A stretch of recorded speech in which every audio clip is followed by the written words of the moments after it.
The Bob Murphy Show, episode 292.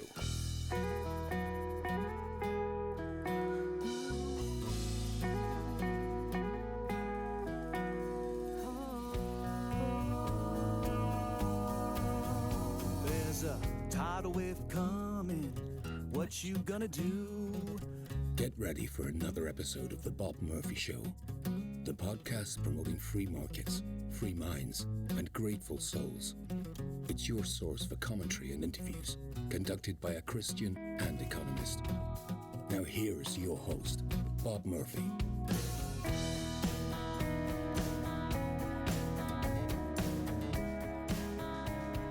Hey everybody, welcome back to The Bob Murphy Show. Today, my guest is Adam Haman, who is I'm reading from his official bio here, a semi-retired 30-year veteran of the professional poker world and has been a small L libertarian even longer. The COVID hysteria and associated government overreach moved him to get more politically active. Already a member of the Libertarian Party, in 2021 he sought and obtained a place in leadership in the Libertarian Party of Nevada. In 2023 he joined the Libertarian National Committee as Region 1 representative. Good region. Heard a lot from those folks. Adam lives in Las Vegas with his beautiful wife, 3 pampered cats, and several enormous piles of books. So Adam and I are going to be talking about all sorts of stuff here, but we do start with poker. That is his area of expertise. And I was a gambler back in high school, and then some of you may identify with this.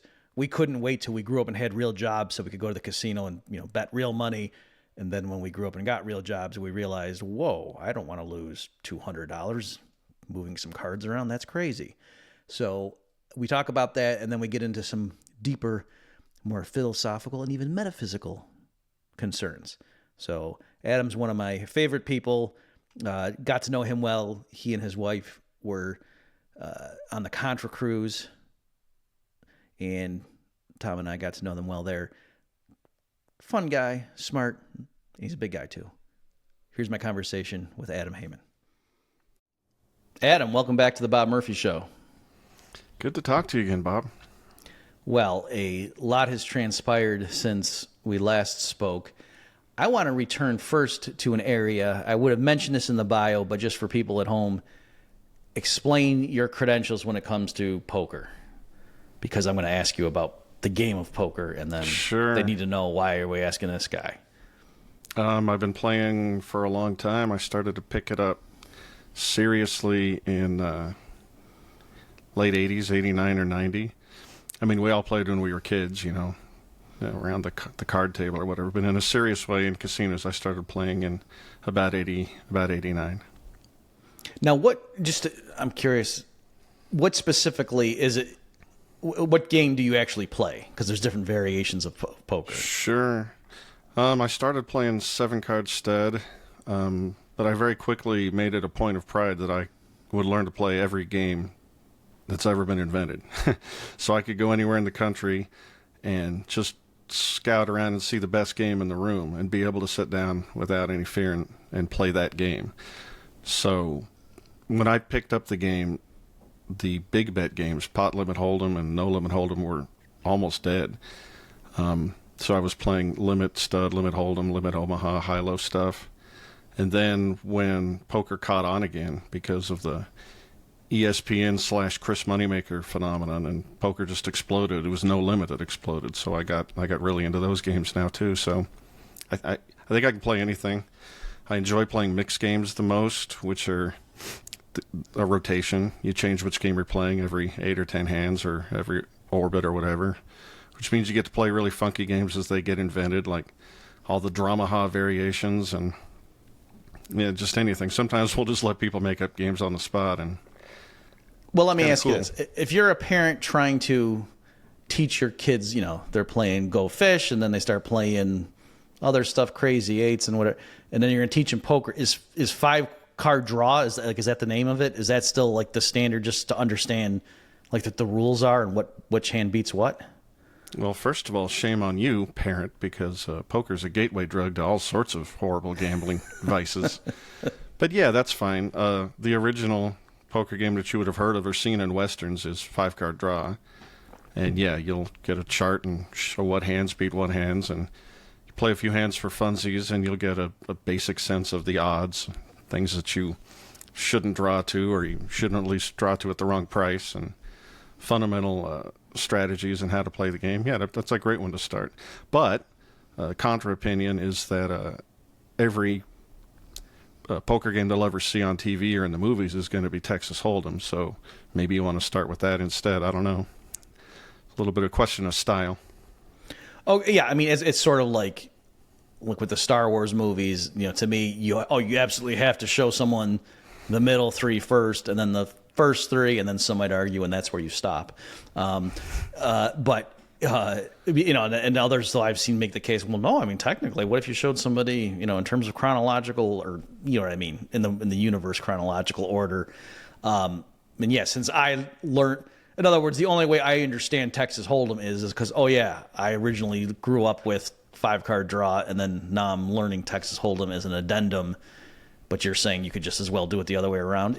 Can you maybe just... You certainly could, but the analogy has a correct answer. And it is, yes, you watch those movies in the order in which they were made. And then when you want to go back for a second or a third viewing, you can just watch them chronologically for variety. Well, I know, too, like in physics, there was a thing, you know, that typically the way it's taught is... You know, you teach mechanics, like Newtonian physics, and then you teach like the Bohr model of the atom, and then you start doing quantum. And I know Richard Feynman at least toyed with the idea of just teaching, like in other words, it's sort of like, oh, we teach them what we don't think anymore, and then show them, now here's what we currently think, and that stuff we just taught you last semester, throw that out, that's wrong. And so he thought, why are we doing that? Like, aren't we giving kids the wrong intuition? But I think he determined that experiment didn't work. That no, for whatever reason, and maybe there's a reason that, like, historically, like... I think there probably is a reason. I think in almost any discipline, it makes a whole lot of sense to learn the history of the development of the discipline. I don't think it's an accident that empirically it doesn't quite work to start with what we think, you know, what the modern version is. I think it makes sense to go through your intuitions and the intuitions of the species, if you want to put it that way. You know, I think there's something to learning something the way man learned it. Okay, last one, and then we'll get into the fun dispute, is, in your mind, let me put it this way. Is it possible you could have two poker players and one guy, let's just say they're guys, is better at 5-card draw, whereas the other guy is better at Texas Hold'em? Of course. Okay, and then... If someone said to you, okay, so in your judgment, who's the better poker player? You know, would you say, oh yeah, because one game to me more distills down the, you know, you get the question I'm trying to get at. Some games are simpler and some games are more complex. Like a very famous poker player, Doyle Brunson, used to call No Limit Texas Hold'em the Cadillac of poker, and it was because it embedded so many gambling concepts and strategical concepts so deeply. You know, it has everything in there. Or you can imagine a poker game that's as simple as there's only 3 cards in the deck, a deuce, a 7, and an ace. And you're trying to see, then it's heads up, and you just deal out 2 cards to each, or 1 card to each person, and then throw the other one away, and then you start betting. You know, which card do you have? Which card do I have? That's a pretty simple game. Whereas, you know, the more betting rounds you have and the more ways to win, you know, for example, if you've got a high-low version or just a one-pot, there's ways to make the game more complex and less complex. So the answer is yes. And No Limit Texas Hold'em is arguably the most complex game, especially when the stacks are deep. So the betting size and the pot odds, there's a lot going on. Okay, that was the sense I got from other people. Like I've never, I think, explicitly asked somebody that, but that was the sense I got, that people in the know, just like how people who are big drinkers, you know, like, oh, well, scotch is this and that, you know, certainly everyone agrees you're not going to drink wine coolers, but, you know, they can all have their drink of choice. And I got the sense that, yeah, for poker players, Texas Hold'em was like the pure essence of poker, and maybe 5-card draw only captured some of the elements of what's involved in true poker. I think that's true, but you can go really, really deep in just about any flavor. Like all of these games look pretty simple on the surface, just the mechanics. But as you start really diving deeply into strategy variations and the way to play the game deeply, especially as you start taking into account the countermeasures employed by your opponents, all of these games get pretty complex pretty fast. Even that 3-card game that I mentioned to you, like rock, paper, scissors, can be a complex game when it gets into psychology and rhythm and stuff like that, right? And that's as simple a game as you'll ever find. Yes. Okay, let me change it up a little bit. So let's say you're at a house party, and there's some guys. There could be women involved too. It's just most of the parties I went to, there were no girls, so that's why I have that default. We know, Bob. We know. I know. So you go in there, and there's a bunch of guys sitting around playing cards, and they're like, hey, Adam, come on, you jump in. We got an extra chair here. Jim just left. We cleaned them out. Ha. Come on, sit down. And they don't know who you are, really. They know your name's Adam, I guess, in the story. And you say, hey, me, I'm going to join a second. And you, first of all, would you first just watch them play a little bit just to see what you're dealing with? Or would you just sit down right away? And then if you do watch them for a second, what is it you're looking for, just to kind of get a sense of, is there anybody good at this table, that kind of thing? Well, first of all, I'm only going to entertain the question because you already stipulated that there's no women at this party. So, yeah, okay, I'll sit down and play. Otherwise, no. And I'm pretty cocky. Because you want to flirt with the women, or you don't want to take women's money? Because it's a terrible party. And if there's anything else going on, I don't want to go to work, so to speak. Okay, I got you. But, yeah, I'm pretty cocky. I'd probably just sit down, assuming that at the very worst I could fight these people to a standstill. And then you can usually spot a good game versus a bad game in seconds. You can see whether there's a lot of action, whether the people are happy, animated, having fun, or whether they're miserable and dour and, quote unquote, trying to play good. Oh, okay. So part of it is you just decide, is this going to be worth an hour of my time? Like, I don't want to be miserable. Like, even if you end up winning, if everyone's going to be mad and sulking, and that's it's less fun. Profitable. A game that's not fun is almost always less profitable. A good game to make money in is going to be fun for everybody involved, even the losers. Okay, because if you weren't having a good time, you would get out once you were down $100 or whatever their limit. Whereas if you're having a great time, you might justify staying longer. I mean, remember when this game was invented, it was a recreation, right? You want to play with people for whom this is recreation, not for whom this is how I pay my bills. Right. Okay. All right. So you want it to be fun. You're sitting there. You want people to feel good about the fact you're taking their money. I like that. You should run for office. No, I shouldn't. The things I've said, Bob, the things I've said. Yeah. I didn't say you would win. I just said you should. Okay, so you're doing it, and now, but yeah, let's just say, and I get how if you're pretty good, it'd be sort of like if somebody says, hey, Bob, this guy's talking about the Federal Reserve, come here. I'm probably not going to be like, well, hang on, let me see who it is. I'm probably willing to just jump right in. But so what would you look for though if you were, or let's change. Let's say you're at a casino, okay, and there's a table with a high limit, and the people are playing, and you're trying to decide if you want to sit down or not. Like, do you look for a moment and just try to gauge, like, to see, am I going to be the best guy at this table, or? I wouldn't worry about that. I would look for stack sizes to see if there's, enough money on the table to win. And then you'd want to see if people are playing more hands than is optimal, if there's action. If people are staying longer in hands through more betting rounds than is optimal. A good game versus a bad game is just obvious. You can see it in seconds. It's like night and day. Okay, so just elaborate on that a little bit more. You're saying you'd see a table. Let's say I wander past a table and I see the cards come out and the betting start, and then I just see a parade of people folding after the big blind. Fold, fold, fold, fold, fold, and the guy on the button raises, and then the small blind folds and the big blind calls, and the flop comes out and it goes check, bet, fold. I'm like, okay, well, that's a crap game. You got no action going on whatsoever. You want multiple people calling pre-flop, multiple people calling on the flop. It's loose versus tight is the gambling term. You want a loose game, usually. I mean, you can beat a tight game too, but loose is easier and it's more fun. Okay. That people are being more liberal. They're more willing to risk their chips at various stages. And hence, if you have the winning hand in that round, then... Well, you said a mouthful there, Bob. As in all areas of life, being liberal is a mistake. Okay. I don't mean that, folks. I know. We know. Okay, good. So that's all prelude to establish your bona fides. Let's go ahead, folks, and play this clip. Now, Adam, I want to actually play the clip from the movie Havana.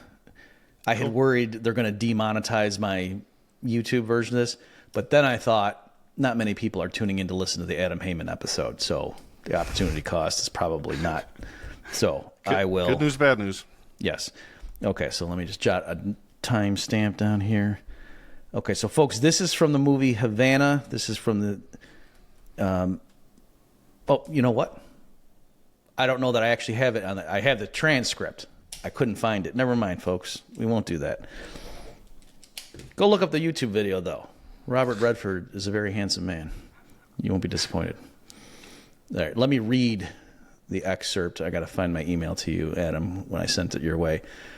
Okay, so the backstory, folks, whether it was, I don't know, Adam, was it in a Laura Murphy interview, like a typed thing, or was it a live audio thing? Where I know I've asked you this before and we went through it, but then recently someone had me go through it again, and he a guy who'd also been a professional poker player, and he was being more diplomatic and trying to give them the benefit of the doubt. So we evaluated, or we revisited this. Okay, yeah, I remember you talking about it in a Laura Murphy thing, for sure. Okay, yeah. All right, so Robert Redford's character is this guy, Jack. It's Weil. I don't know if it's whale, I don't know. And he says, so this is the dialogue from the movie. He goes, hey, I know politicians, okay? I play cards with them. The premise, he's down in Havana, and he's a professional card player. I play cards with them, and I love to because they're easy to beat. It's the only place an ordinary man can beat a politician. I think I ought to join my friends. So he's getting ready to go leave.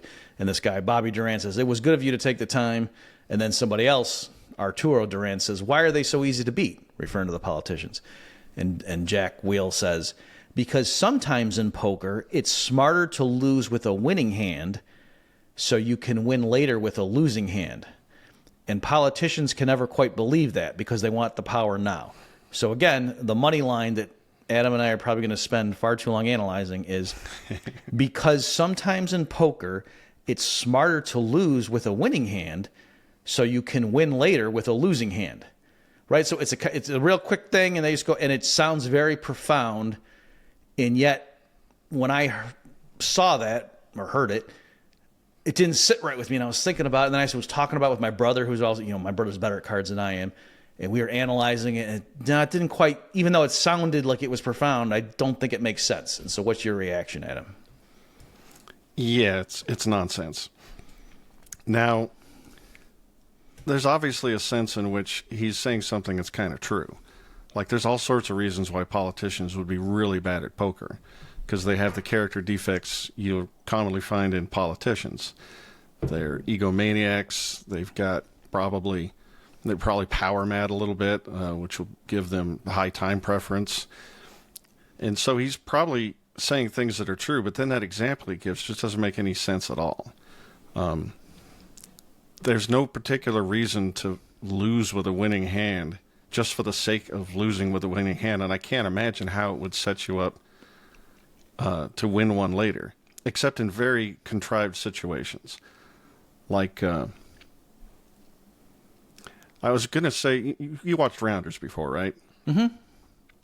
So there's this, the famous scene with Teddy KGB and the Oreo, and he shows off his tell, and Mike catches it and doesn't lose a big hand he was supposed to lose. And, maybe if you knew for sure, if you called, that he would know why you were calling, is that you've picked up on his tell, then maybe you wouldn't want to do that for a small pot. Maybe you wait for a big one.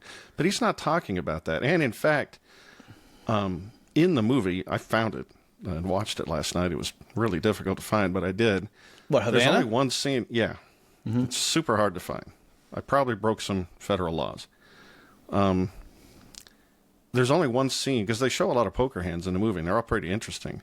And in one, I don't know if you remember the film, but he's down in Havana trying to hustle up a big high-stakes poker game, and hopefully the casino's going to back him, and he's going to finally make his big score. And he gets down there, and the guy who's running the joint says, revolution is here, and all the factions behind Batista are making it so that nobody wants to gamble. Everybody's too nervous. And to prove him wrong, Robert Redford goes across the street into this podunk casino, who's not even spreading poker, hustles up a small stakes game, and then by the end of the evening, it's morphed into this super high stakes game, and the guy who's running the casino across the street walks over and, I guess you were right, blah, blah, blah. Well, anyway, he sets up a super low stakes 5-card draw game. And he gets himself in a spot where he's got 3 kings, and the guy bluffs him on the end and shows it. And so that's the only time in that whole movie where Robert Redford loses with the winning hand. Every other hand they show, it's just Robert Redford has a winner and he wins. Pretty simple game. And maybe the scriptwriter was probably just an idiot. He was looking for something fancy to say, to make Robert Redford look suave and sophisticated gambler. But there's a sense in which, you have to get bluffed sometimes. If you literally, like the old gambling joke is, you'll see a guy outside the casino with a tin cup begging, and his sign says, I play poker and I've never been bluffed. If you're always calling, well, guess what? That's a bit of a leak, and you're going to go broke pretty quickly. So there's a sense in which, you don't want to get married to your hand, and maybe if they're trying to say politicians get too married to an idea or something, so they can never, I don't know, maybe. But for the most part, it's just silly. Like going back to the Rounders example, if you've spotted somebody's tell, all you have to do is call. The guy doesn't know you called because you spotted his tell. We call for all sorts of reasons. Usually people call. So, I think... Okay. The answer is no, that line is nonsense. Doesn't make any sense. Okay, you said a lot there. Let me unpack. So, I like the idea, because there was something, did you ever read about, Adam? Apparently in World War II, the U.S. and British had cracked the Japanese encryption for their naval, telegrams or whatever. And so they knew, I can't remember the details, but they knew that they were going to attack some small base or something, convoy in the Pacific, and they didn't respond because they didn't want the Japanese to know that they had cracked their code. So they let some of their sailors get killed, waiting for, let's wait for a better opportunity to really exploit the fact that we're reading, because they knew if they know that we know, they're going to just change their encryption. And so we don't want them to know that. And so they, did something. And they also, what did they do? They did something clever. They said their water distillation in some Philippine island or something was wrong. And so then the Japanese, when they communicated that, the Americans figured out what their code word was for that island or something like that. Anyway, my story's 50% true, folks. The spirit of it's correct. So you're saying there could be a similar, you can imagine something like that in poker where, if you realize somebody's, I guess the thing would be, Adam, if you had a pair of 10s and then you realize the guy was completely bluffing, you might not want to call, because if he then knew you made the wrong play, given what you were holding and the information you had about my hand, then he would say, oh crap, did I somehow communicate? Let me give you a real story just to cement the point you're saying, because you're right. Okay. If I was cheating and I could literally see your hole cards, I would not win all the hands that I could win, because it would just become obvious. And in fact, I'm not going to give you the details, but cheaters have been found out because they did that. You'll have situations where a guy's running a bluff with a 4-5 on a board that is 5-6, Jack, Queen, and then a King. So he ends up bluffing the whole way with a straight draw and then just bluffs on the end. And you've seen people, this was in the online days, calling him down with 10 Jack or the equivalent. I forget the example I just gave. But the point is, call him down just because Jack high beats 5 high. Whereas there's no rational situation where anybody would do that if he wasn't actually being able to see your hole cards. Okay. So And that's a similar scenario, right? If I've cracked your codes and you don't think they're cracked, then I can see your hole cards. So even though it's bad for morale to get your own soldiers killed, you can definitely see why, strategizing for the war, you can make an argument for doing just that if you're going to win some bigger military objective later. Okay. Sorry, All Trooper. right. Sorry, Trooper. Couldn't help you. Yeah. In fairness, I think it was just the people in the Navy. So maybe they just thought. Easy now. Easy. Yeah. Okay. So, all right. So I like how you're conceding, yes, theoretically, but as you're saying, that doesn't seem to be what they're getting at in that anecdote or that line of dialogue.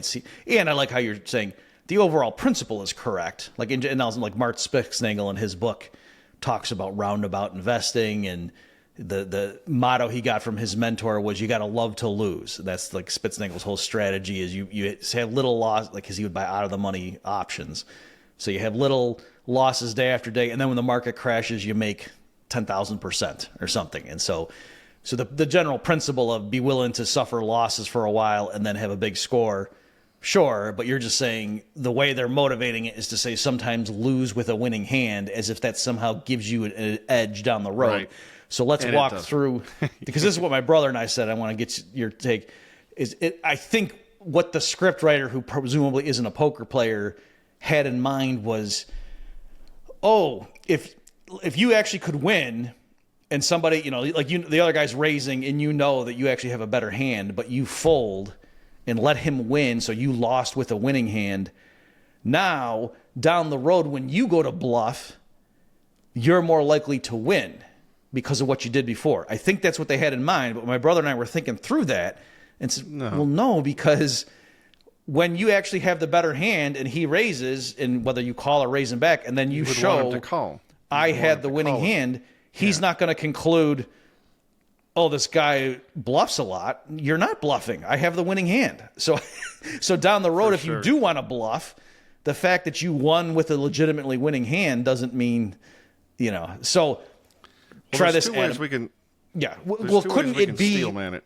Yeah. Couldn't it be kind of taking what you're saying, what I'm saying, and smushing them together? That what if technically you do have the winning hand?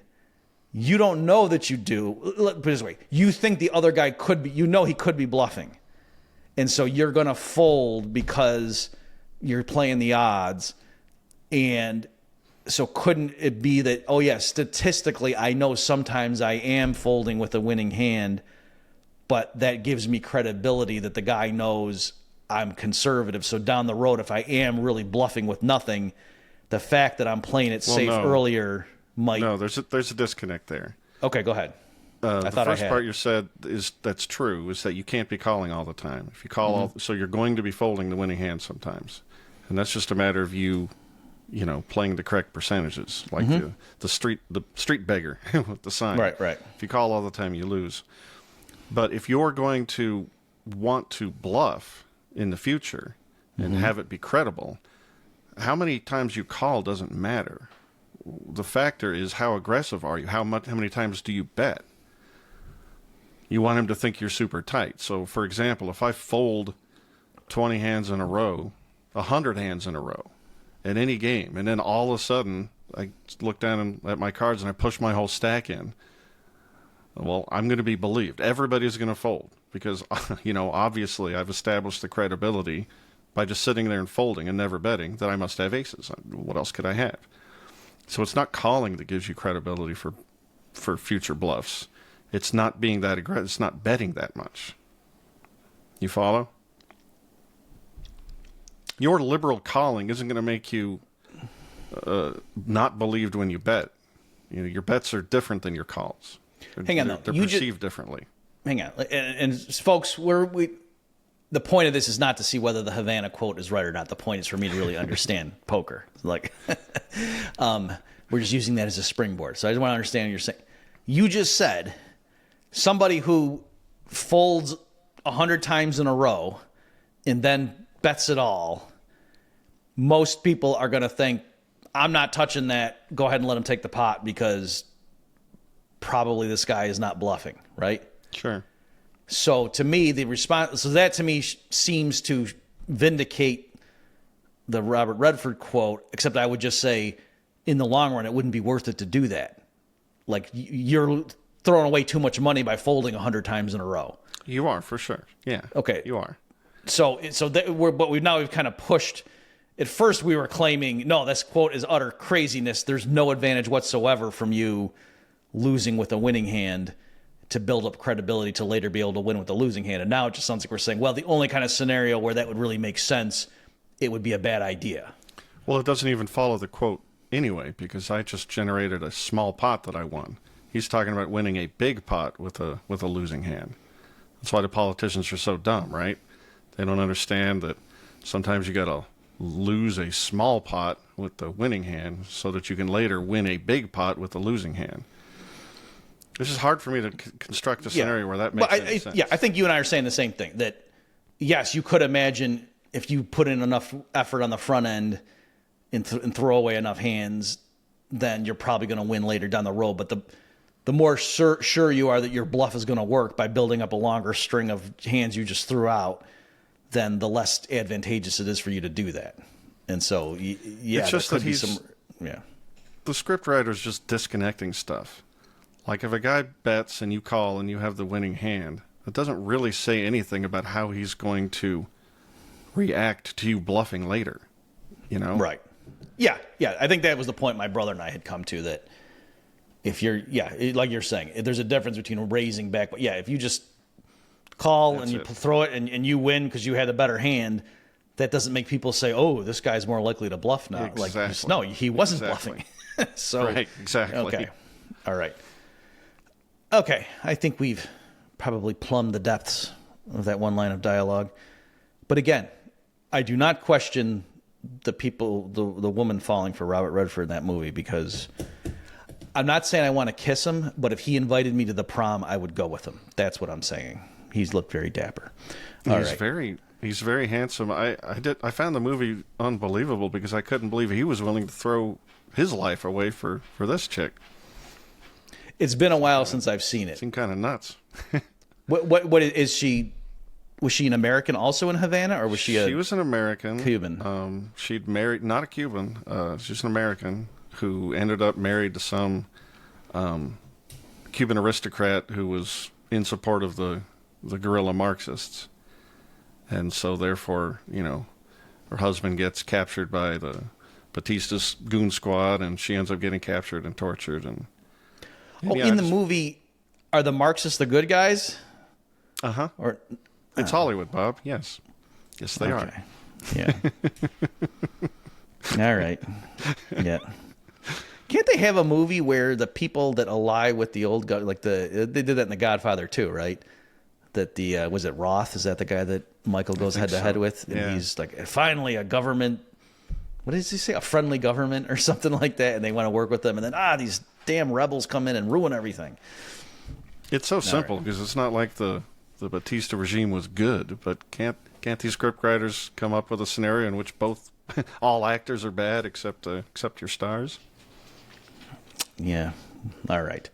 Well, speaking of everyone being bad except our heroes, let's talk about the LP for a moment. So, can you explain? You actually do have an actual connection to the LP per se, whereas I've given talks to some of their events, but I'm not formally part of the LP. What is your official connection?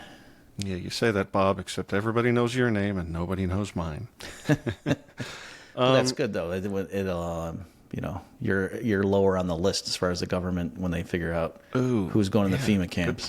Good point. Yeah, I've been a small L libertarian for over 30 years, but not that politically active until I guess it was just before COVID. I decided to join the LP for different reasons here in Nevada, and I've gotten into leadership here, and then recently through various things that happen, political things, our region, there's a regional structure in the Libertarian National Committee, and so we lost our regional rep.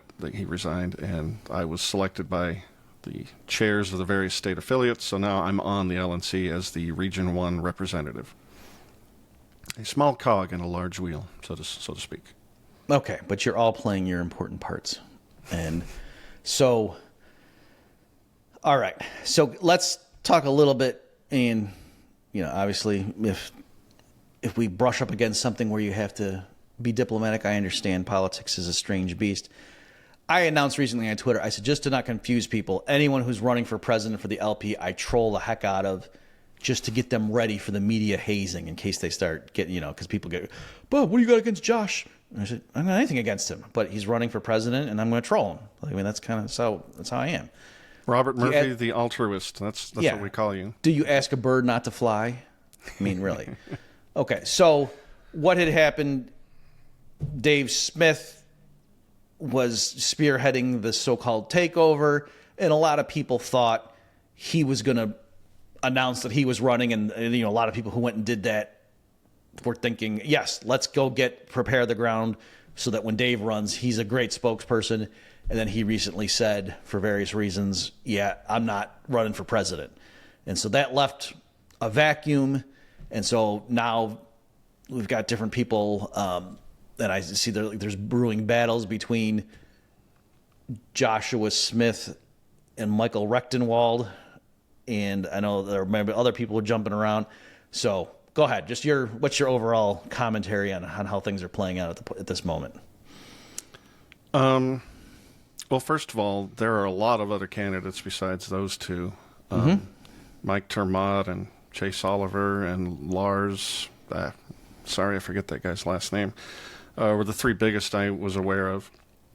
But I think there's a total of 30, maybe 31, just people who filed with the FEC to run for this position as a libertarian. And who gets chosen will happen at the National Convention next year in D.C.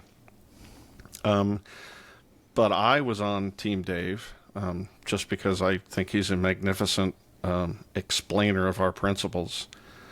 I think he could find a different vector for explaining libertarian political philosophy to all 330 million people on the planet, just to hit them right where they live and say the principles in a way that would make them understand and get it and feel like it was right. It was not only morally correct, but it was also practical. I just think he's a magnificent communicator, best I've ever seen.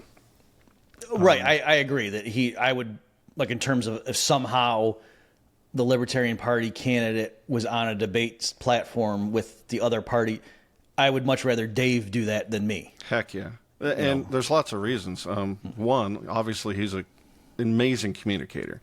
Having that stand-up comics timing and rhythm and just practice to be that smooth really, really helps. And even better, I think it's great that he came from the left, growing up as a kid, the same as I did, just because the libertarians are often perceived as just the extreme right wing of conservatism, which I've never thought was particularly true. So when we're on the national stage, I just think it's really good to have that gear, like Scott Horton does, to advocate for libertarian policies by saying we are better to achieve your stated aims than your policies are, Democrats, and you can do the same thing to the right. But anyway, so I just think Dave has all the gears, as poker players say, and it's really sorry that he won't be following through. But, I know a little about his family situation, and I totally get it.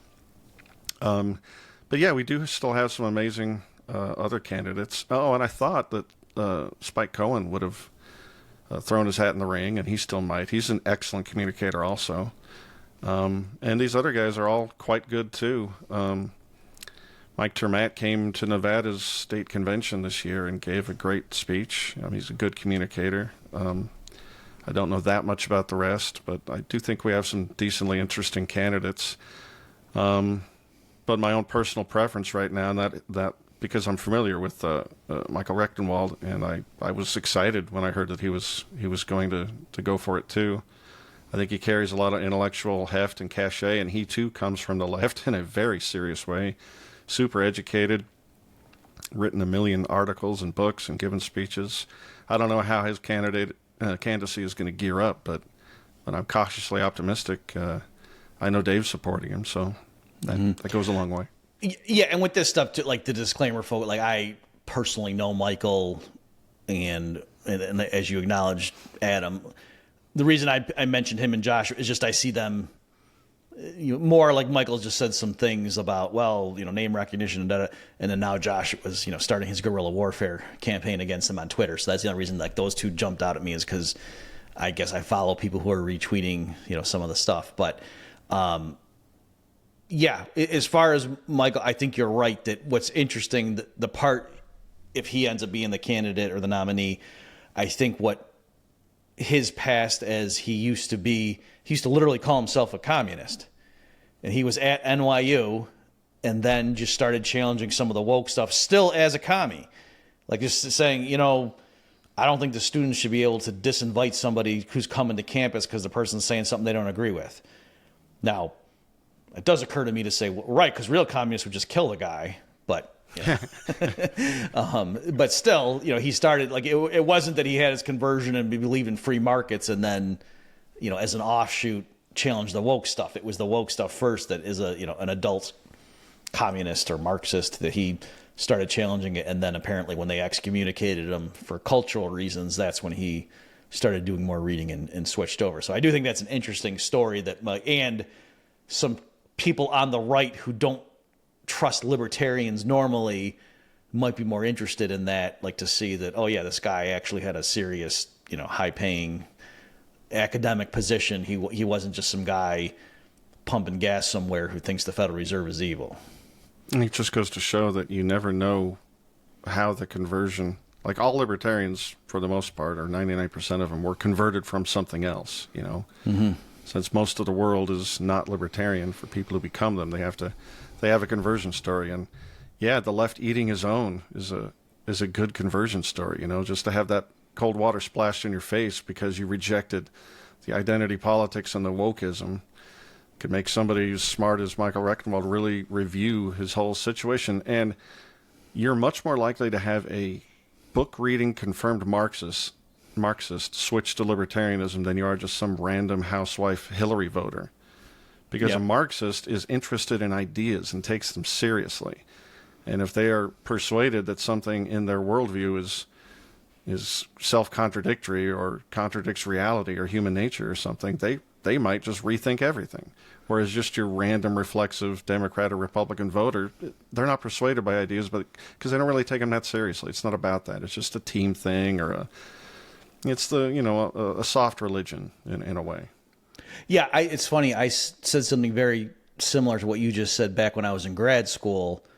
I was writing for the website antistate.com, and I had all these chat boards at the time, and I don't remember the exact quote, but yeah, I was actively debating with and communicating with anarcho-socialists at the time, and I said that, yeah, I think I said I have a better chance of converting an anarcho-socialist to Rothbardianism than a Mitt Romney supporter. I think it was the line I said. And for the reasons you're saying, that at least, if you're an anarcho-socialist, you're not worried about public opinion. You're not worried about holding ideas that most people think are weird, because you already are doing that.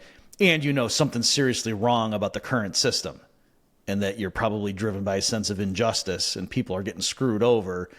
And so, yeah, to convert that person to a Rothbardian vision, it's more just saying, you got to just tweak the details. Your overall, your gut feeling is right. It's just, here, let me help you think through to diagnose the situation, or maybe even the other way to say what the prescription is. Whereas, yeah, somebody who's like, yeah, Team USA is pretty good, and the GOP, I like that, and okay, yeah, Ronald Reagan, government's not the problem or not the solution, right. Yeah. That it's you're not going to reach that person. Yeah, for sure. But it's interesting. Us libertarians are always saying, it's our turn now. People are finally waking up.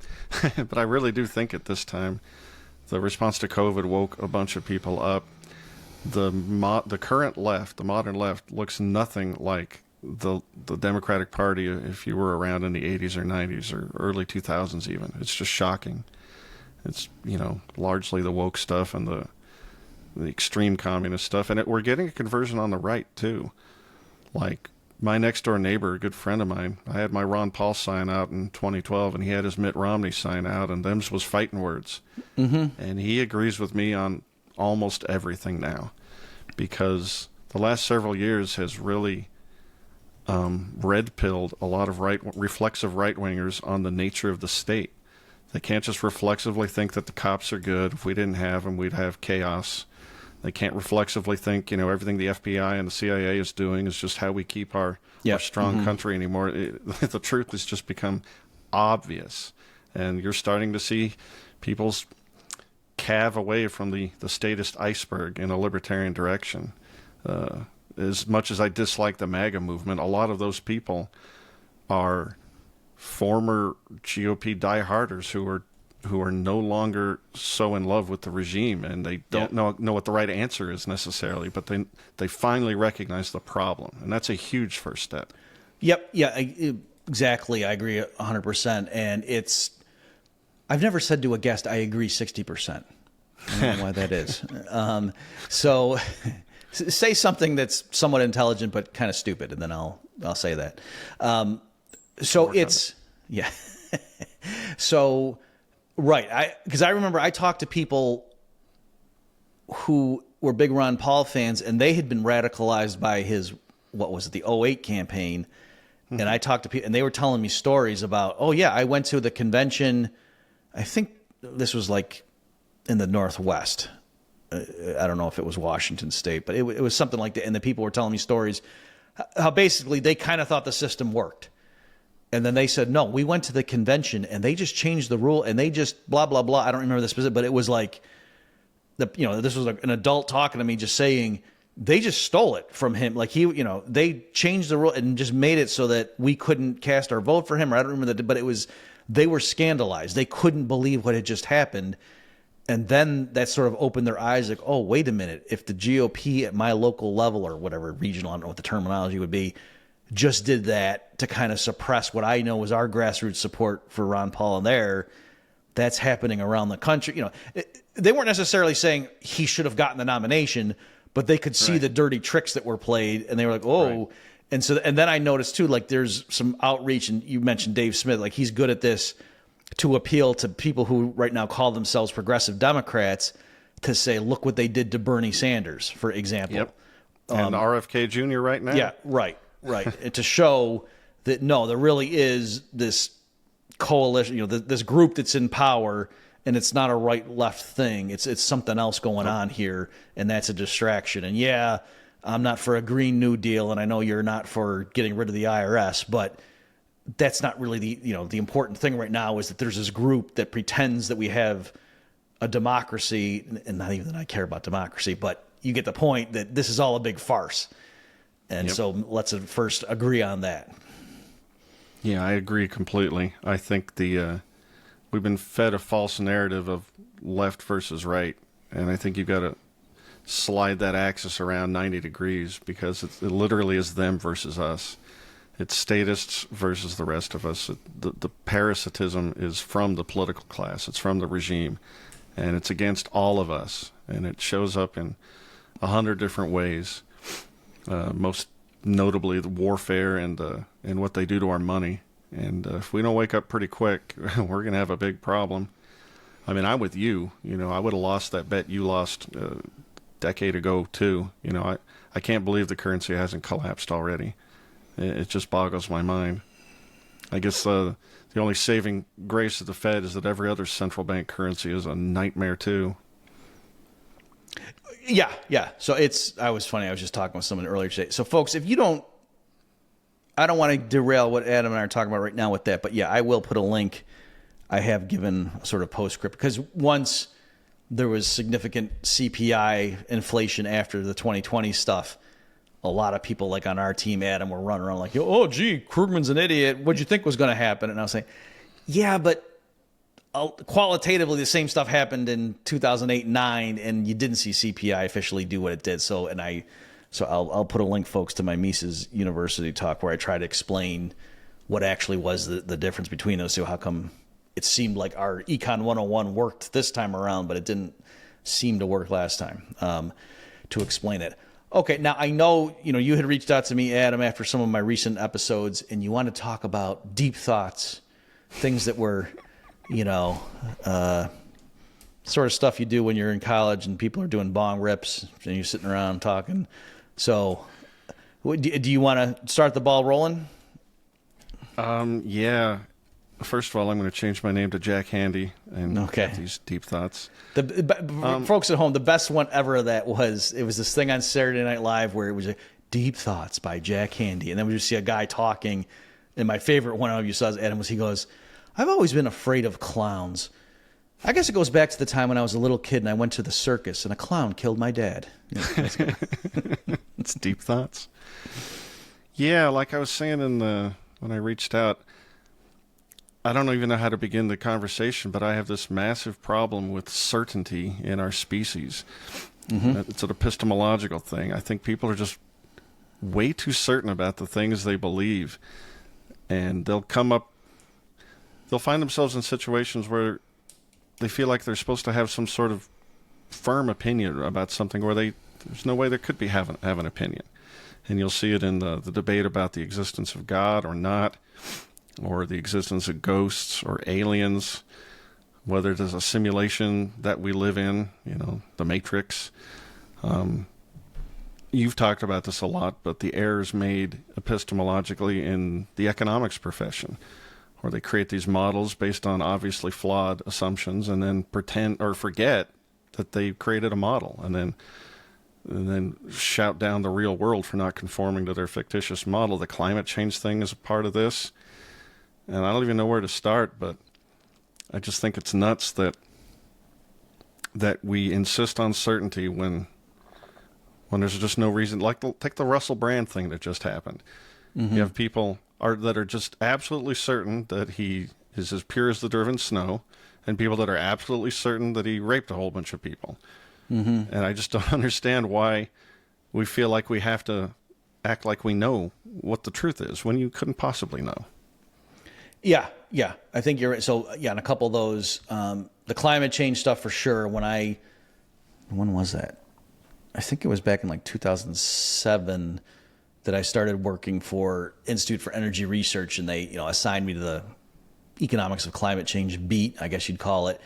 And I dove into the IPCC's reports, big thick books, and going through the, and I concluded, look, it's not that it's a hoax. It's not that they're making this stuff up out of whole cloth, but the confidence with which they report these results to the public is way overstated, was what, my view at the time. And then I think things have even gotten worse since then when you see activists grabbing stuff. So yeah, it was like layers, it was like a telephone game almost, that you had the underlying published peer-reviewed research that was very circumspect, and here's our models, and this leads us to believe that this may be an influence, and and then that would get into the chapter summary would say something stronger, and then there would be the technical summary of the whole report that was more over the top, and then there was the summary, I forget what they called it, but like executive summary for political officials or something like that, where it's like a one-pager, and that was even more over the top. And then the newspapers would report on the IPCC latest volume, and the headline was even further from, you know what I mean? So it was a great little thing where they could come off saying, oh, UN's body says we got to do such and such or we're all dead in 10 years. And if you challenged it, they would be like, oh, but it's peer-reviewed science. You know what I mean? It was just this thing of this telephone game where each step of the way, more nuance was dropping off, and it was just this naked thing that obviously could not have survived the peer review process. And you also see it, that's kind of like Nassim Taleb's, I know he's a very lightning rod person lately, how he conducts himself on social media, but that was kind of his long-running stance. Heck yeah. And he summarized it well. He said he was this was like in his book, The Black Swan, like this is going way back, or no, maybe Fooled by Randomness, where he said he was like sitting around at like some fund, and the people were saying, oh, what do you think's going to happen with, the stock market, next week? And everyone was just going around the table saying what they thought the number was going to be. And he got to him and he said, well, I don't want to just say a number. Like, I think it's more like, I think there's a 90% chance it's going to go up by blah, blah, blah. But I think there's a 10% chance it might go down. And that matters. Like, if you're just forcing me to pick a number, like what's the most likely thing it's going to be, that's hiding the volatility, and we shouldn't conduct ourselves. And he was saying how, and there's 100% chance. I have no idea what the percentages are because that's not how statistics works. Right. I mean, one of his greatest insights is that, to look at a 70-year history of whatever market and then act like you've got all the data that you need to say what the odds are that something's going to happen in the future is insane. You're missing a whole lot. That's what the whole black swan thing is, the thing that showed up that you had no idea was even there, that was even a possibility, because your data set's preposterously small, and it has to be. Yeah. I get that same argument when people, like, you're familiar with the Drake's equations about why it's a mathematical high probability that aliens exist somewhere. I think it's Drake, right? Well, we got X number of it's somebody's galaxies, paradox, right? and what is that called? Fermi's the other way to frame it. Fermi's paradox. That's the other one. Like, if there's so many, how come we haven't heard from them? Right. But the Drake equation is, X number of galaxies, X number of stars, X number of habitable planets, and therefore, the odds are that there's life out there. Mm-hmm. Well, we don't know what the odds are. We have exactly one data point right here on this planet. That's not enough to tell you the odds of anything. But people trot out numbers with large zeros before the decimal point and act like they're talking about science. It's madness. It's pure confusion. It's a conflation of what probability even is. The simulation argument gets a very similar foundation. Humans or creatures like us like to build false realities, and as we do more and more of them, they'll get better and better. And what are the odds that we happen to be the original species that hasn't built a simulation yet? Mm-hmm. Well, I don't know. You don't have any. Right. At least with the life one, you've got one data point, and here with this one, you've got zero. You don't even know if you can create such a thing, but you act like it's a probabilistic argument. We talk ourselves into nonsense. Right, and that showcases what I was talking about with the climate change stuff. Because I remember seeing headlines like "Scientists: we now know we live in a simulation," or something like that, where they were science proves mathematically near certainty, and you go look at the thing and they make some assumptions and blah blah blah, and if this is true, then out pops this thing. But it's new study shows headlines are bullshit. Yeah. Oops, you have to bleep that out. I will. Okay, so what are we to? So I do like that, and you're right. Like, you don't see too often somebody like Joe Rogan interviewing somebody and asking the guest something, and the person just saying, "Yeah, I haven't looked into that. I don't really have a strong opinion on that one way or the other." Like, you barely ever hear someone say that. Certainly not somebody running for political office. Like, no, you have to have a view on everything. If more did, more would get my vote. No, you're right. There's all sorts of reasons why people don't do that. It makes them look, I guess, weak or something. I look at it the exact opposite. I think it's a sign of strength to admit the limits to your knowledge, to have some idea of what the depth and the breadth of what you know is, and more importantly, what you don't know. And there's supposed to be wisdom there. And when you know that you don't know everything, you put more stock in principles. Like the principle that it's bad to murder people.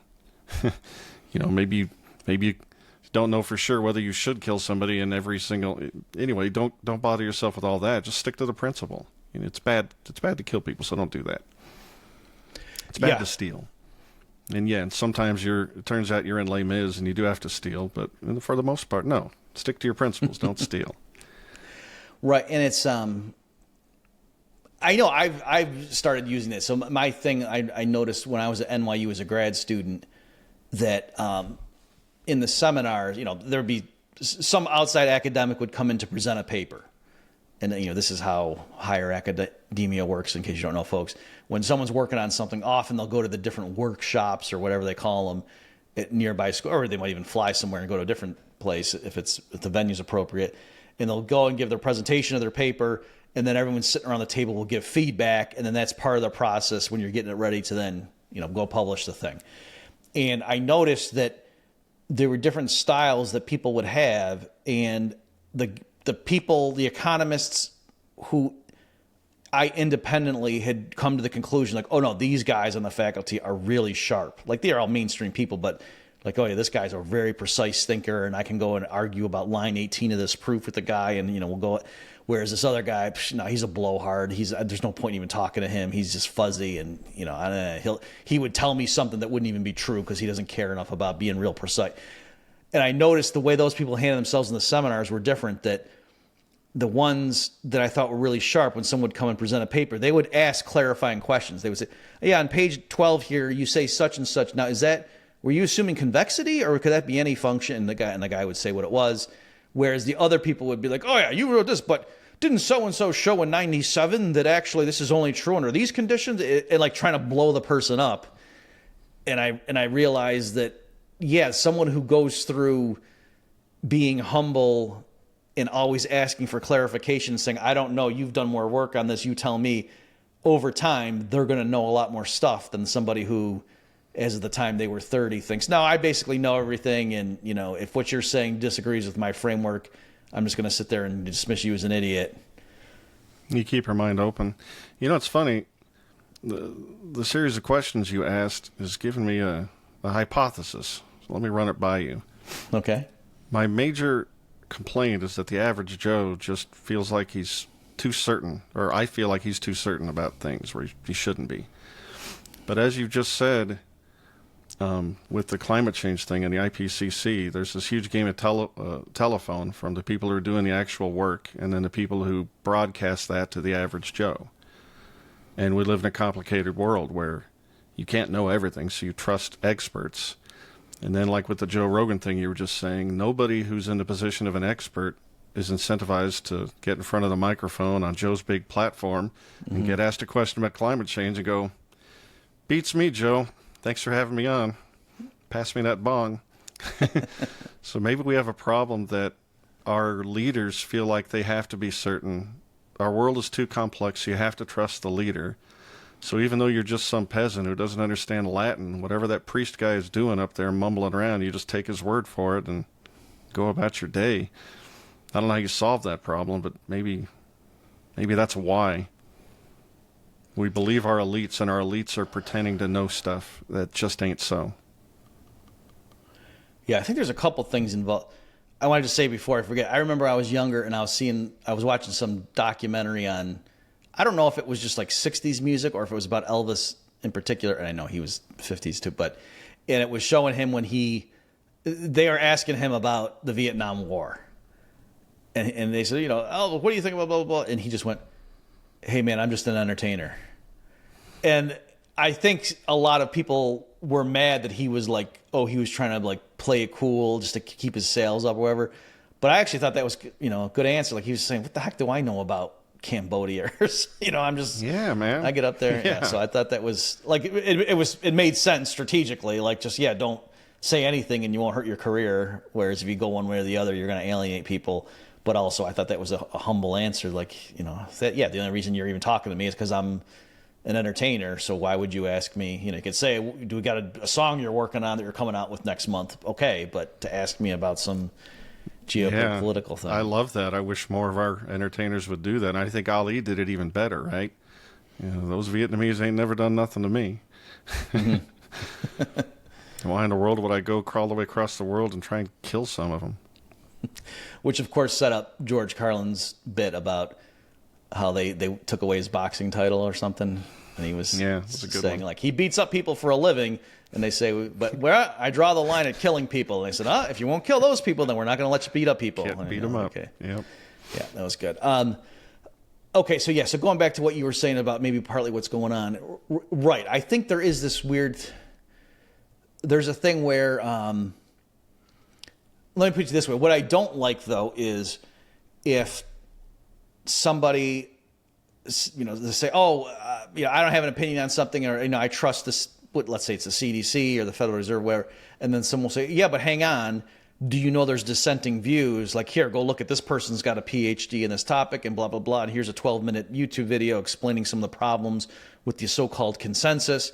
And then if the person just, I don't know this stuff, I got to defer to the experts. I don't know, and I've seen. So sometimes I feel like there's almost a false humility where it's more like, I've already outsourced that mentally, and I'm not going to deal with that. And I've seen people too, like I know some family members that have said things to me like that, like, no, when it's election time, I do some research and then I vote for the right person, and then I don't really keep tabs on what the government's doing because I've done my part.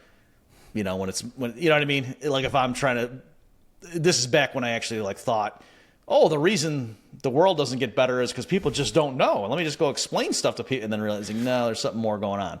But anyway, that's one of the things where I think sometimes people they really don't. I think it's more, they tell themselves it's, oh, because I don't know, but it's more like, I don't want to know, because if I knew my government was doing really awful stuff, I would kind of have to do something about that, and that would be awkward, and I don't want to have to be in that position.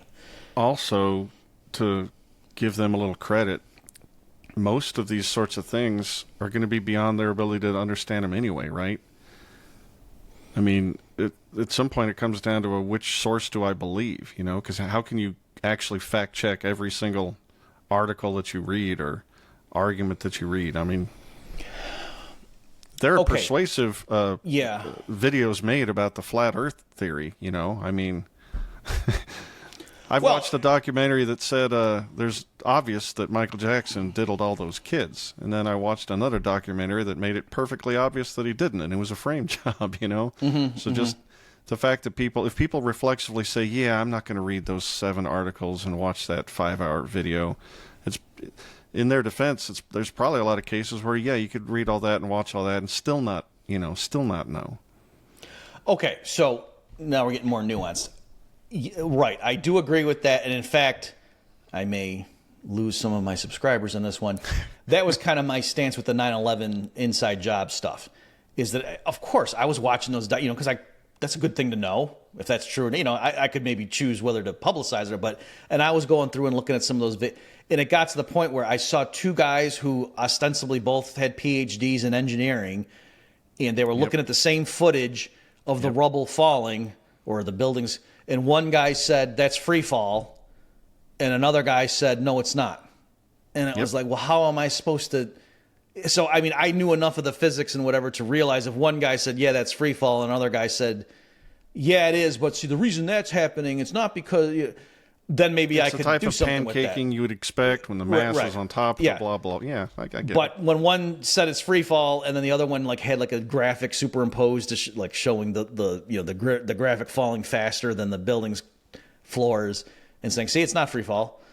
And so at that point I realized, well, how the heck am I supposed to, I would have to somehow independently determine from that footage whether it was free, how would I even do that?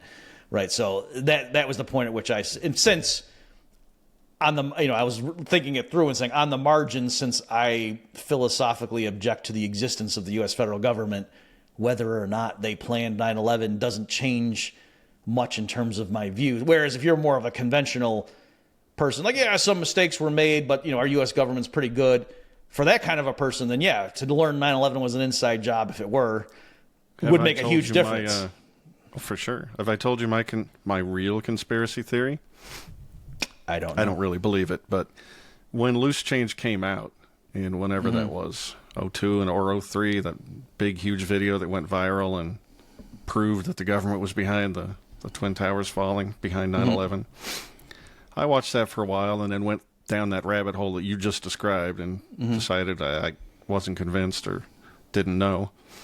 It suddenly occurred to me that because everyone started to make these noises, the government was behind 9/11, the government was behind 9/11. Well, wouldn't it just be super clever if Dick Cheney and Donald Rumsfeld created the Loose Change video?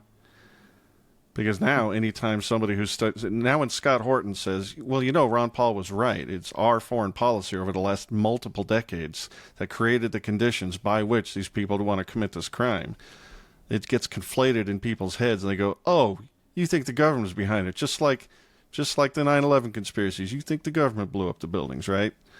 It's like this weird, perfect cover where you make an outrageous claim so that now any criticism gets lumped in with Alex Jones territory. I don't think it's true. It's just damn convenient. Interesting. Yeah, right. If I were an evil empire, guy, I'd be doing that. Yeah.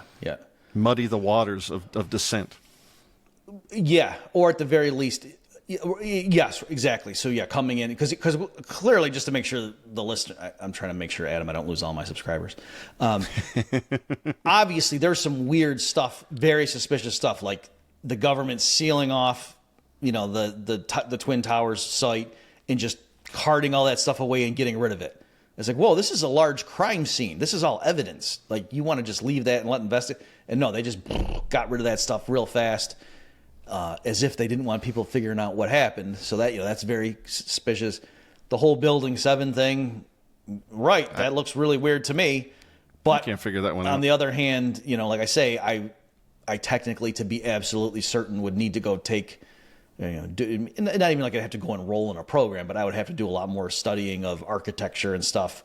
Because again, you do see some people with credentials saying, no, that could happen and blah, blah, blah. And yeah, technically I would need to do more research to see. But yeah, I get it. Prima facie, that looks really weird. That's what supposedly happened. And that's the funny thing about credentials. You have them, and so does Paul Krugman.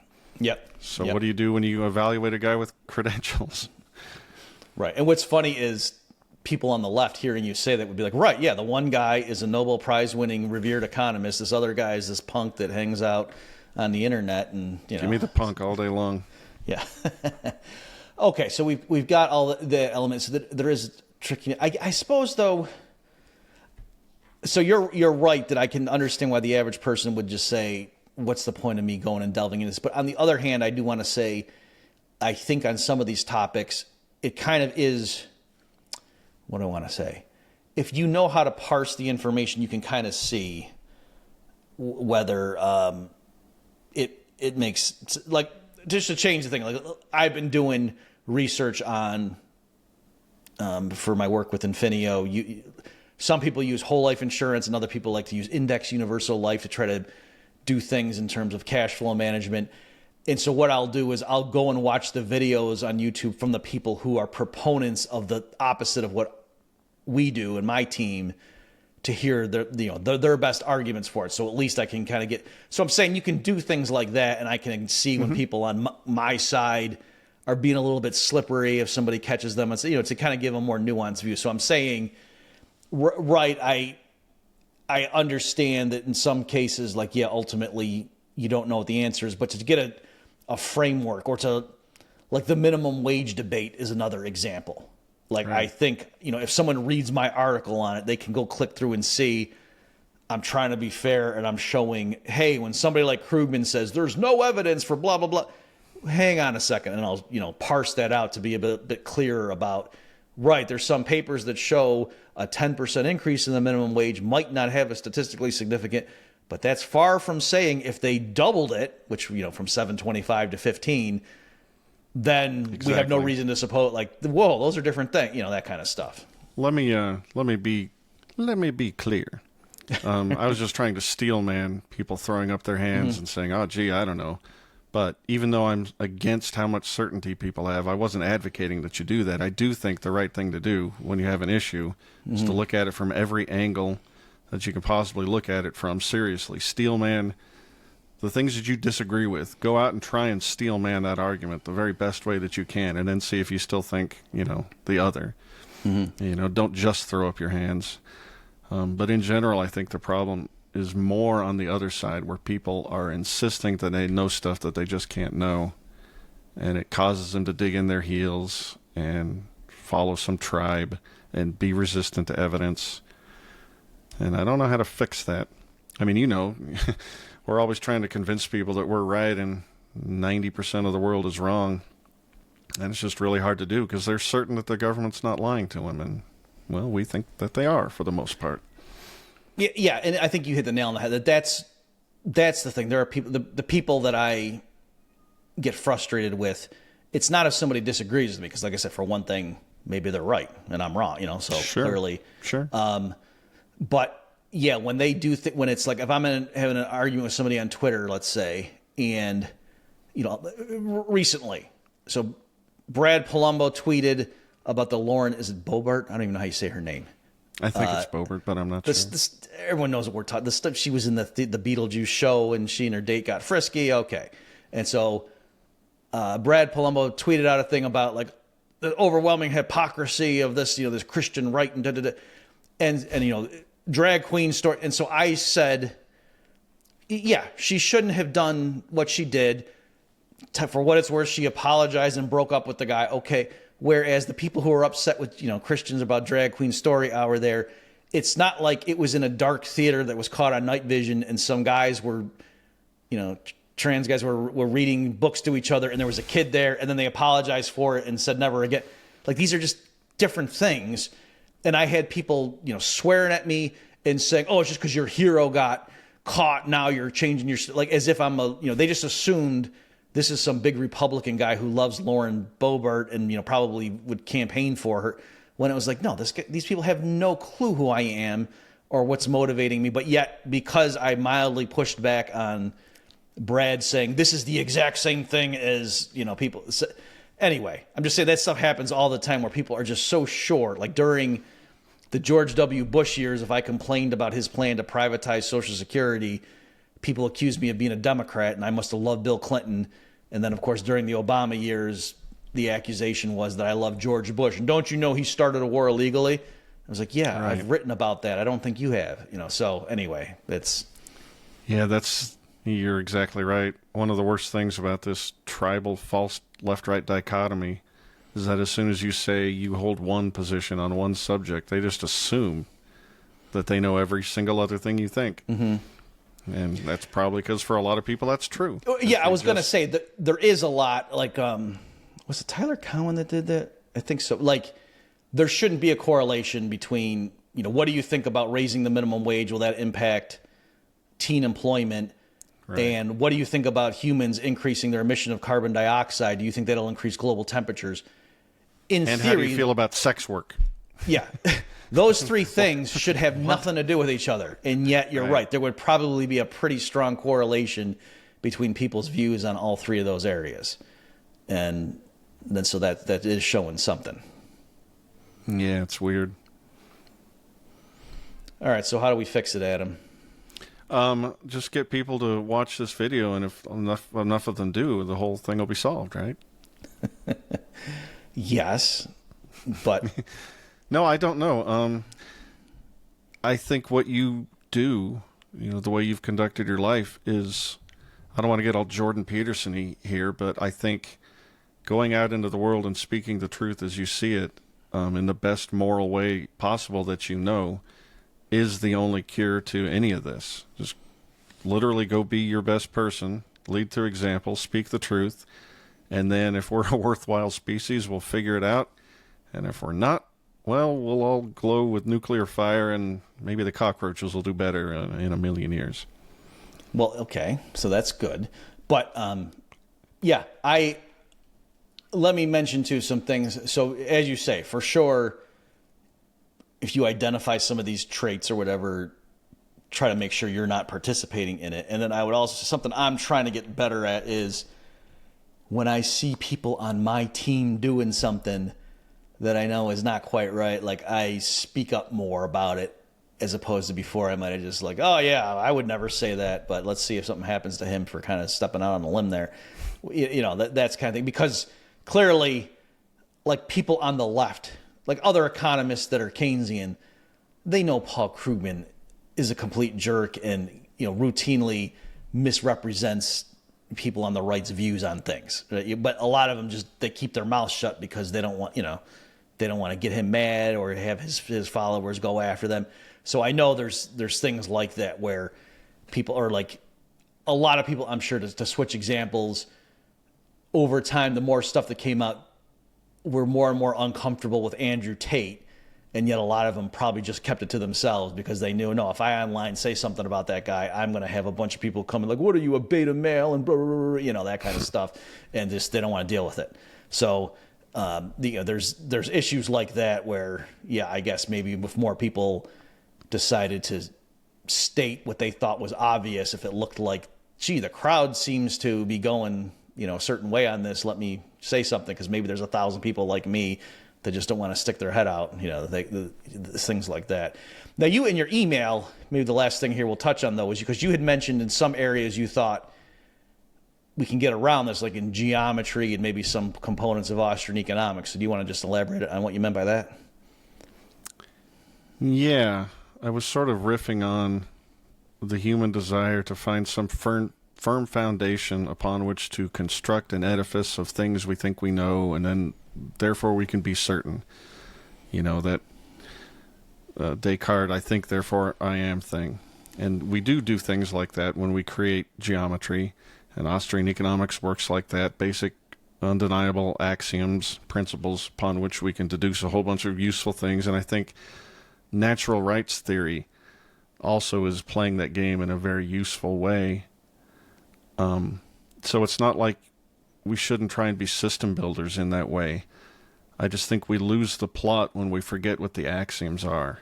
And, you know, sometimes they're pretty solid, like man acts, you know, the Austrian, you know, original axiom. And sometimes they're not.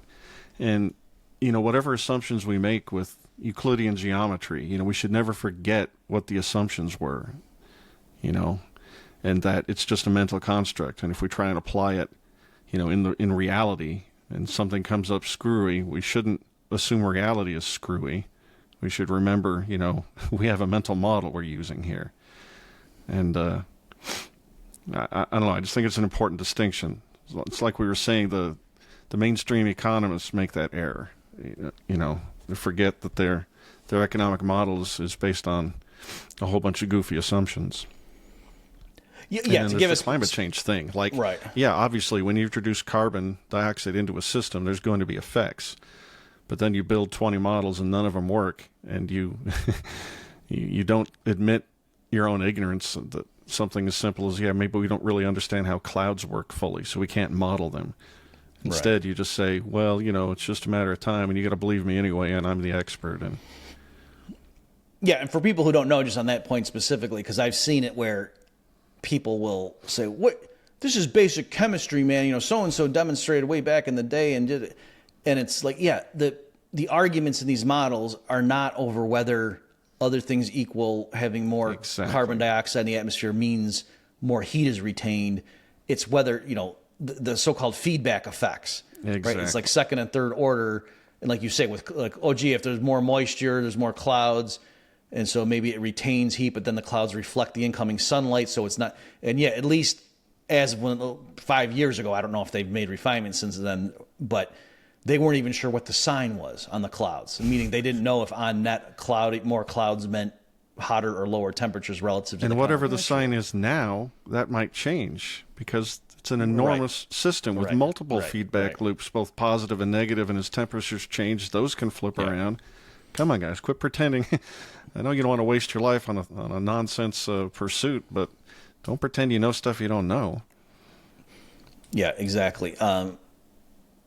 Okay, but then even there, like you say, with the building stuff on terms of axiomatic foundations, I'll link folks to my Bob Murphy Show episode. It was early on. It was like in the first 20 episodes, I think, maybe in the first 10, on Gödel's incompleteness theorem, where it just showing that, just to summarize again, folks, in case you didn't hear, people thought, well, surely if there's an area where we can be quite rigorous and just know what are our assumptions that step-by-step build up this edifice, it would be in mathematics.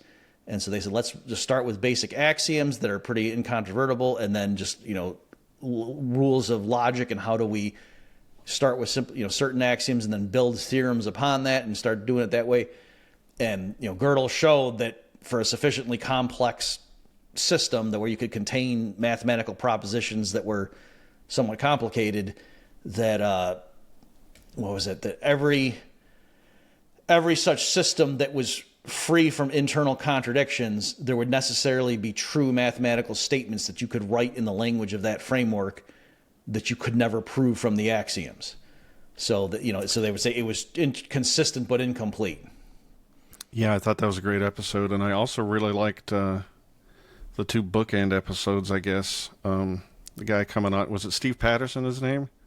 Yeah, he's the one came on and said, something about infinite sets is a huge nonsense problem, and I think he was onto something. And then I loved the other guy that came on and said, yes, perhaps, but these mathematical tools are also incredibly useful, and you just have to be judicious. I thought that was that was Ian Dieter's, yeah. Yeah, exactly. I thought that was a good way of tacking towards truth. Yes, you can create your models and delude yourself, but no, that doesn't mean throw away everything here, because a lot of it is really, really useful. Just don't be nuts about it. Yeah, and to give an example, the one that always pops into mind for me about people taking their models too seriously, it's actually Scott Sumner. So, is he a mainstream economist? I don't know people, but he's the godfather now of the market monetarists, Chicago school trained. And my favorite thing to show this is when he would talk about, what happens, the reason, we had sluggish real economic growth in the QE period or whatever is because the Fed wasn't letting NGDP grow fast enough. And he was saying, firms, when they're setting their long-term contracts and homeowners, when they're buying a house, they have certain expectations of NGDP growth. And so if the Fed doesn't hit and I want to stop him right there and say, Scott, most people don't even know what NGDP is. So no, there are no groups of people walking around signing long-term buying a house with a mortgage who have expectations of NGDP growth. No, they don't.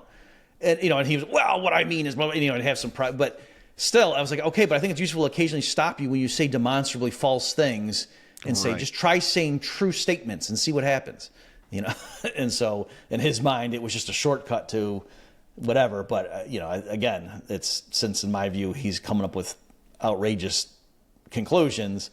It's possibly that partly because it's funny, confusing the real world for his model for sure. And it's funny, our minds are so powerful in large part because we can do stuff like that, create these steps and extrapolate and then create these models and these long chains of reason by which we can start with simple things and then come up with, very, very, postulate that there's a big bang, for example.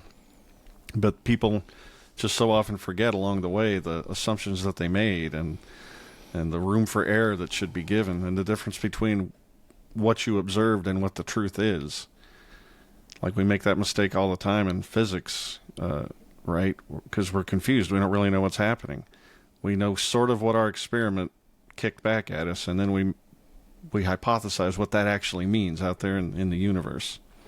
And we're right about some stuff, probably wrong about a whole bunch of stuff, and we should have a bunch more humility. I don't hear a lot of humility in that field or many others. And actually, my story about Scott reminded me. So I was doing internal team training for Infinio recently, and I was given the standard argument. I was talking about marginal analysis and why economists think that workers in a competitive market tend to be paid their marginal product. And so I'm going through that and, let's say really his marginal product is $50 an hour. And so, if he's only getting paid by this employer for 40, then up to, and he just kind of breezed through that it would end up at 50. And then somebody asked, as they always do, well, why would somebody hire him at 50 to then just earn 50? What's the point? And I said, well, you see, because there'd be the only logical, and really it's because, in the model, that's where, if you use calculus and stuff, that's where the only logical stopping point. And I realized, actually, why don't I just make it more realistic? If there's a time element involved, then it's a much more straightforward story to say, if you're paying them now for something that's going to pay down the road, and the rate of return on that is 10%, but treasuries are yielding 12, well, then you wouldn't. And then all of a sudden, everything. So it's more realistic and it makes more sense to talk about it that way. And it actually kind of opened up my eyes to, some of the dynamics and what's involved there. Because also too, it's the way the original story goes, you would just hire an infinite number of workers too. If it's just pure money that you instantly get. Yeah. Whereas anyway, it was little things like that where somebody, if a student had said that to me when I was teaching at the, undergrad level, I would have just bulldozed him and kept going. But this time I actually had the humility to say, yeah, he raises a good point. I didn't do it on the spot. Later I was thinking it through. I gave him my quick, professor answer and moved on. But it's a great example because we use calculus to come up with the answer, but it's so useful to remember what we're really dealing with is a process over time with distinct units, discrete units. And we should never forget that just because we use calculus, because we start piling assumptions on top of absurdities.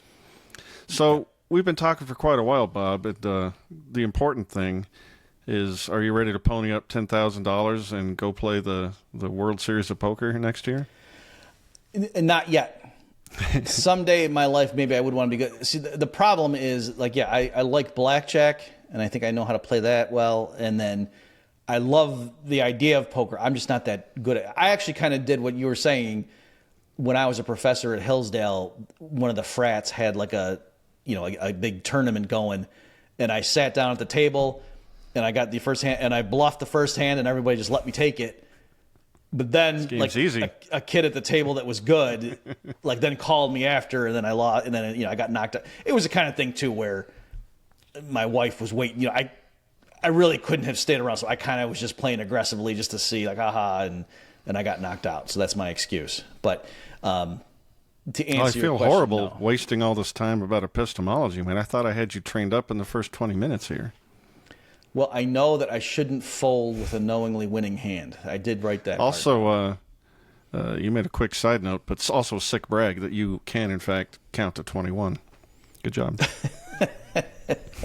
Yes, yeah. No, there is. I did learn in high school. I got a book on that where if you I forget how you keep track of the 3, 4, 5s, and 6s that go by, and then the face cards, and you keep a count.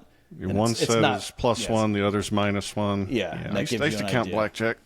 Mm-hmm. It's fun. So, yeah, it was fun. I remember the first time, like, my friends, when I told them I was reading this book, and they didn't believe me they believed me that I was reading a book. They didn't believe it would actually work.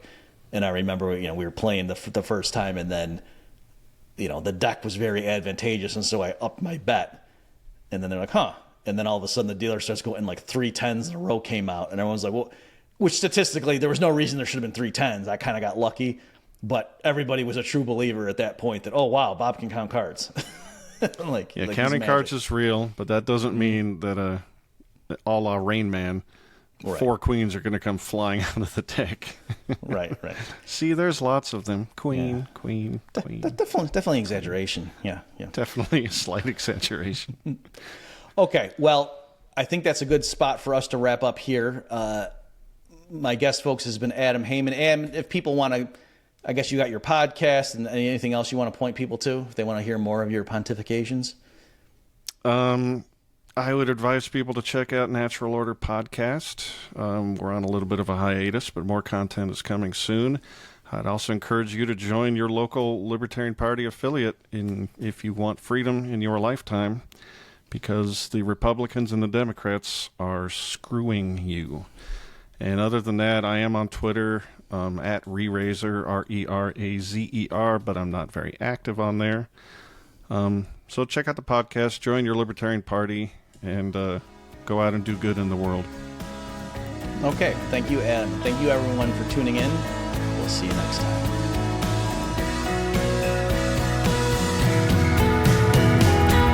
You've just experienced another episode of The Bob Murphy Show, the podcast promoting free markets, free minds, and grateful souls.